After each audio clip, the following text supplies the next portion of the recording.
Hi friends, welcome to our channel సిరిధారి కఫీష్. ఇది వచ్చేసి వాళ్ళ రొటీన్ ఆఫ్ లైఫ్ అని న్యూ మామ్స్కి.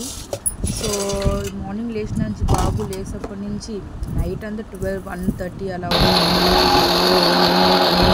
మార్నింగ్ రొటీన్ వర్క్ అండి. టిఫిన్ చేసేసుకొని ప్రాసెస్ చూస్తున్నాను. డిఫికల్ట్ ఉంటుందండి బాబుకి మనం మెయింటైన్ చేసుకొని లేచి మనం మార్నింగ్ లేచి పెద్దవాళ్ళ ఇంట్లో ఉంటే వాళ్ళకి మనం సపోర్ట్ అంటే చేసి పెట్టాలి కదండి. షుగర్ పేషెంట్స్ ఉంటారు. సో చాలా డిఫికల్ట్ అండి. ఎవ్రీ ఉమెన్ చాలా సఫర్ అవుతున్నారు. బట్ ఇలానే ఇంకా మార్నింగ్ తప్పదు కాబట్టి ఇంకా మార్నింగ్ లేసేసి ఇది కూడా అధిక ఇష్టంగా పూర్వకంగా మనం చేసుకుంటాం కాబట్టి ఇదంతా మనకేం అనిపించదండి. So every women is a powerful women in the world. So routine life వేసేసి ఇలా మంచి ఇంకా బాబుని వాళ్ళ అబ్బకి ఇచ్చేసి చూడండి ఎత్తుకొని నన్ను చూస్తే చాలండి.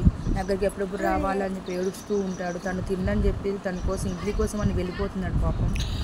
అది వచ్చిన జరుగుతుంది ఇక తీసుకెళ్ళి చెప్పేసి చూస్తున్నాడు. వాళ్ళ అబ్బ కోసం మళ్ళీ వాళ్ళ వచ్చే లోపల సంకులు వచ్చేసి తీసుకెళ్ళి కూర్చోబెడితే అస్సలు ఏడుస్తూనే ఉంటాడు. కంటిన్యూ అలా ఏడుస్తుంటే మనం చూడలేం కదండి. వచ్చి అట్ లాస్ట్ వచ్చేసిందండి ఇడ్లీ వచ్చేసింది. చూద్దాం తింటాడో తిన్నాడో. ఇంకా చూస్తుంటా అమ్మో వచ్చేసింది ఇడ్లీ నాకు పెట్టాడేమో ఎలా చూస్తున్నాడో. రూమ్లోకి వెళ్తే వెళ్ళాలి అని చెప్పి రూట్ చూపిస్తాడు. చూడండి ఇడ్లీ అయితే తినకుండా మానేసి లాస్ట్కి దోశ తింటున్నాడు. ఇదే అండి, ఒకటి కాకపోతే ఒకటి ఏం తినా అది కూడా చూడండి ఎలా తింటున్నాడు.